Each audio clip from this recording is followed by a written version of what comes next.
Nakakapagod mang manguha ng tab, sulit naman daw ang aming pagsisid dahil masarap daw itong gawing tab sisig at crispy tab. Ito na yung mga nakuha naming tab mula sa Lake Danao. At magluluto na tayo ngayon ng sisig na tab.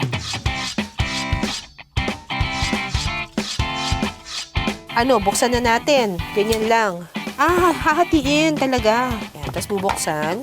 Ayun. Lahat yan? Yes po, ma'am. Ang dami palang laman itong tab. Sa Ingles, ang tab ay freshwater clam.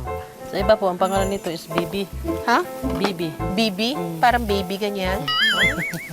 Gano'ng karami ang bubuksan natin? 25 pieces. 25 talaga? Yes po, pang isang order lang yun po. Tarant! Ang laki, oh! Ang laki, ang daming laman! Huhugasan ang mga nakuhang laman ng tab. Pagkatapos, pakukuluan pa ito. Uulitin ang prosesong ito ng 2 beses. Hihiwain ito ng maliliit at huhugasan ulit para mas maging malinis. Ang mga nalinis na laman ng tab pwede nang gawing sisig. Igigisa muna ang bawang, sibuyas, luya, at sili. Sunod na ilalagay ang laman ng tab. Titimplahan ito ng toyo at paminta.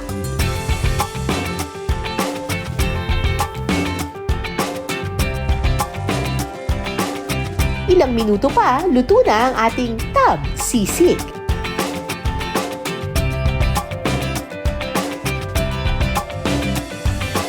Okay, tikman natin itong tab sisig.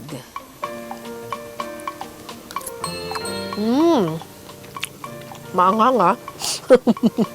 May anghang siya pero sakto lang. Hindi naman siya malansa kasi nagisa siya sa luya, sa sibuyas, tsaka sa bawang. Pwedeng pang pulutan.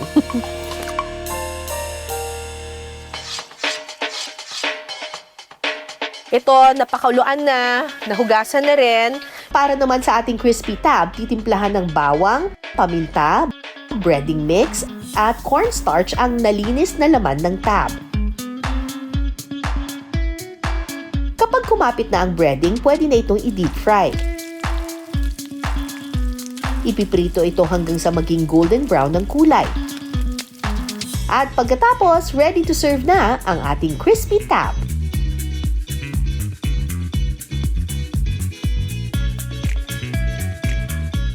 Tikman naman natin itong crispy tab. Wow! Crispy talaga, oh! Alam niyo yung crispy tahong chips? Parang ganun yung peg niya. Wow! Sobrang crunchy. Hindi naman siya mapait, hindi rin siya malansa. Dito sa dalawang to, mas gusto ko tong sisig. Kasi pwede mo siyang kainin as is, tapos pwede rin siyang kainin sa kasama ng kanin. Siguraduhin nyo lang na kapag magluluto kayo ng tab, talagang pakuluin nyo siya ng maigi at saka talagang siguraduhin ninyo na nalinisan siya para wala na siyang mga dumi dun sa loob. Kaya ito talagang walang lansa at all.